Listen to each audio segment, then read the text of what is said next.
Hi guys, for today's video, naglanda ko. So, kay naglanda ko, kani magkaita.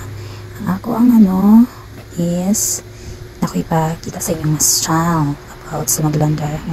Dapat na binuog niya ni. And then, first mo buhaton is, bason mo ang noong. Kanino ubes, nabasa na ako ganiha, kinagukait ko, and then, basa na tugo sa para makita niyo sa basa. So, dapat na mabasa lang siya bisag gamay lang, and then gani mo ayaw kayong basa kayo, basta mabasa lang siya pagkaman imong iwatang sa imong fast na fast yung iposter na sa imong awang nasakas ako maning kapatukat ka tanan guys giplaster ang camera gipugan ako gotro ang akong noog kay sobrang basa tumayong sobrang basa kay mabasa ko kay inter pamukay so paluwaran na guys putol kay tanawang-nawang.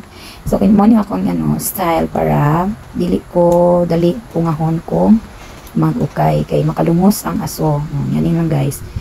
Pwede mo magano panyo ninyo. Wa magukay panyo nga nabitbit. So ako ang extra t-shirt na lang nga tela ako ang gibasa og may akong tapon sa ilong sa na guys.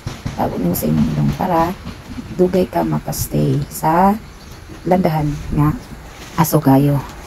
Bisod bagod magukay nga wala kay wala kay must nga nasa nga na dili na kay jud ka mahuman og ukay. So kani ako ang siyang na-discoveryhan nga pwede dayon nga ni na imuhang ang tela imong bason pagkaman para makaukay ka. Bisan pag pila ka ako na ko mga 30 minutes ko minukay sa landahan ako na kung nga ako naglisod og hinga na.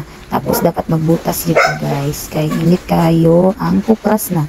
Hindi kasi kung masandahan mag-ukay ko dili lang yung asok kayo ko dyan. So, nakita kag-style. Kita kag-style para po maarang-arang po ang kalisod. Lisod na ganit, ipagkabalong mag-discarte. So, sana lang. So, muna, discarte lagi ang kinabuhi guys. So, bisang mo nang kanina ni discarte, bisang pag pila ka oras dira sa tunga sa sulod sa landahan, di ka maglisod o ginawa. Lisod mo ginawa kung kung di ka magbutang nga ni noog magbutang basaon mo kay tungod sa kaaso ang aso usog kainit sa landahan so napagi time nga ang kanat pag yung pareha na nakuipunit na ibutang ako sa tunga kay dili pantay ang niya ang pagkaluto na ay hilaw pa uban luto kayo so pilian jud nimo siya nga para ang katong wala ka naluto ibutang sa itong imo yung i-plaster para maluto siya. So kani siya nalandahan halos ang iyang kainit pod is nasa tumoy dili siya sa kanang permiro sa entrada gyud sa gihalingan nasa tumoy iyang og kung nagit kay siya init na kay siya ang tunga sa landahan mo na init siya. So mo tong kinahanglan jud mo pilian kung asa ang wa pa kayo na uga then ukayo nimo every 30 minutes or